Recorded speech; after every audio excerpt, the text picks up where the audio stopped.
Have you ever watched a North Korean footballer on TV and wondered, what's their life really like? Behind the blank expressions, the synchronized movements, and the mysterious aura of secrecy, who are these players?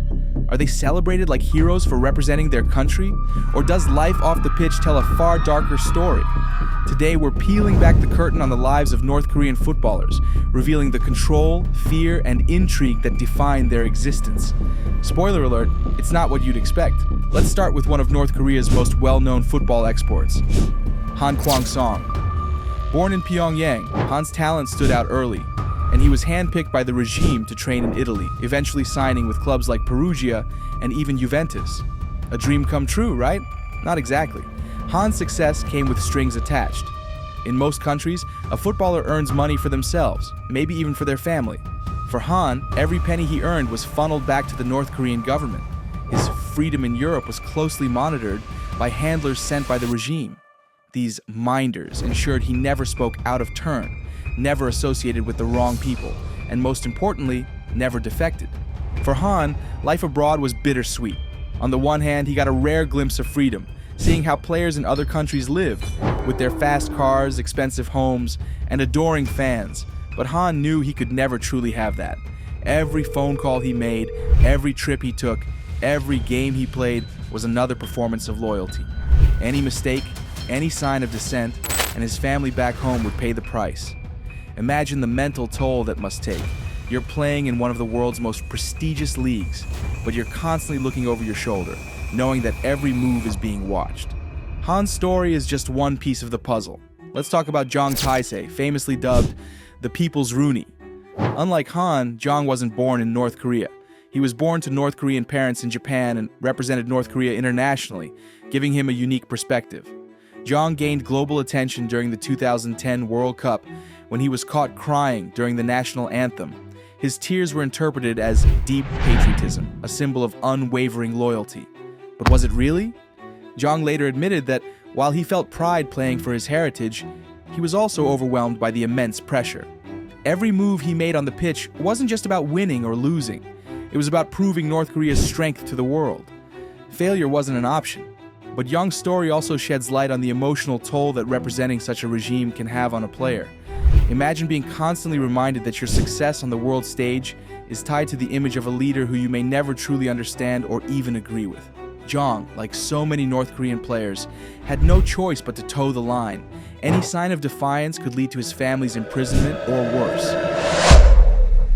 His tears were not just those of pride, but also of a person trapped in a system where failure could cost him everything. The 2010 World Cup itself is one of the most infamous chapters in North Korean football history. The team's qualification alone was seen as a triumph, the first time they'd reached the tournament in decades. Their opening match against Brazil showed promise, ending in a respectable 2-1 defeat.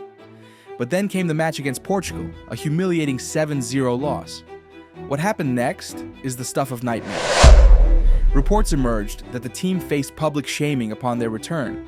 Some sources claimed they were forced to stand on a stage and endure hours of criticism from government officials. Others went further, suggesting some players were sent to labor camps for bringing shame to the nation. The regime denied these allegations, but the fact that such rumors exist speaks volumes about the fear surrounding failure in North Korea. Before we move on to the next part, make sure to hit the subscribe button to help us keep bringing you more great content like this. Back to it. Another player who provides insight into this world is Park Kwang-ryong. This tournament, how are you and the team feeling?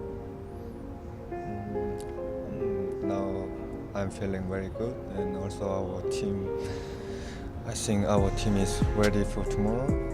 The first North Korean to play in the UEFA Champions League, Park's talent landed him a spot with Swiss club FC Basel, making him a symbol of the regime's supposed success. Like Han, Park rarely spoke to the media, and when he did, his answers were carefully crafted, as if he were reading from a script. His time in Switzerland revealed a player torn between his obligations to the regime and his personal aspirations. Despite the prestige of playing in Europe, Pa likely faced the same financial control as Han, with his earnings funneled directly to Pyongyang, making his time in Europe not just a football footballer's journey, but a painful balancing act between personal freedom and political loyalty. For players who don't make it abroad, life is even more tightly controlled. Training in North Korea is grueling, both physically and mentally. Players spend hours not only perfecting their skills, but also attending ideological sessions where they're taught to idolize the supreme leader and view their success as a contribution to the state's glory. The pressure doesn't end there. Families of players are often used as leverage, a chilling reminder that any sign of dissent could have catastrophic consequences for their loved ones. Even fans are part of this carefully constructed image. Have you ever noticed how North Korean supporters at international matches as if they're actors playing a role?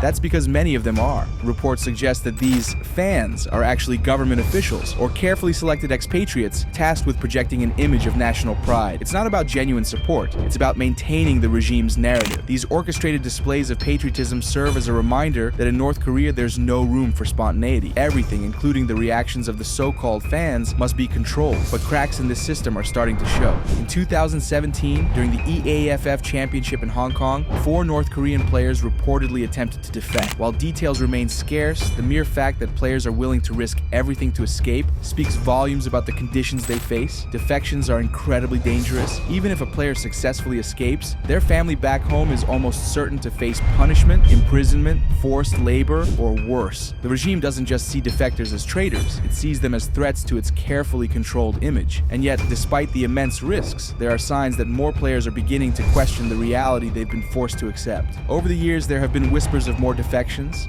of footballers slowly realizing that their true freedom lies outside the walls of their homeland, but for most, the cost of escaping remains too high, and so they continue to live within a web of lies, forced to play a role they never chose.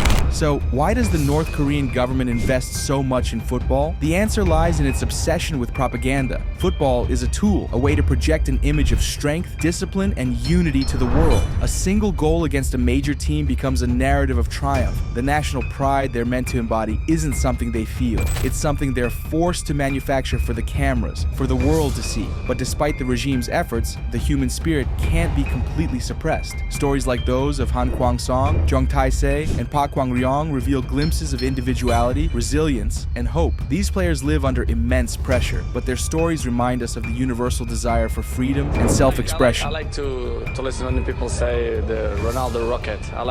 For every player who adheres to the system, there's another who dreams of escaping it. For every player who sheds tears in front of the cameras to prove their loyalty, there's one who quietly wishes for a different life, a life where they can be more than just a symbol. So, how do North Korean footballers actually live? They live in the shadows of a system that values control over creativity, loyalty over individuality. Their stories are both a warning and a testament to the incredible courage it takes to challenge a system built on fear.